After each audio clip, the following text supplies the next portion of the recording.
Well, think of it this way. If your neighbors were renting out their property, would you want to be notified? You probably would, right? So it's best to give them the same courtesy. But it's a fair question because it can seem like a sensitive subject. Some short-term renters have a history of making trouble in cottage country. They're blamed for everything from playing loud music to attracting animals by leaving garbage out, and not to mention committing some concerning environmental infractions. The key here is to not open the door to discussion. You aren't asking for their permission, you're simply letting your neighbors know. If they push back on your plans to rent, try to avoid snapping back at them saying that it's none of their business. It's important to keep in mind the long-term health of your lakeside relationships.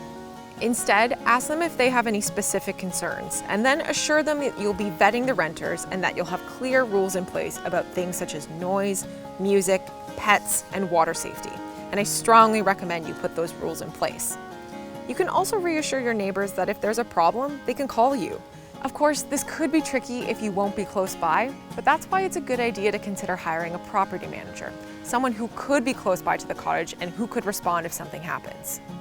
And bonus, hiring a property manager will give your renters someone to call if they need something too. At the end of the day, you want to make this process as easy on yourself as possible. You also want to enjoy your vacation.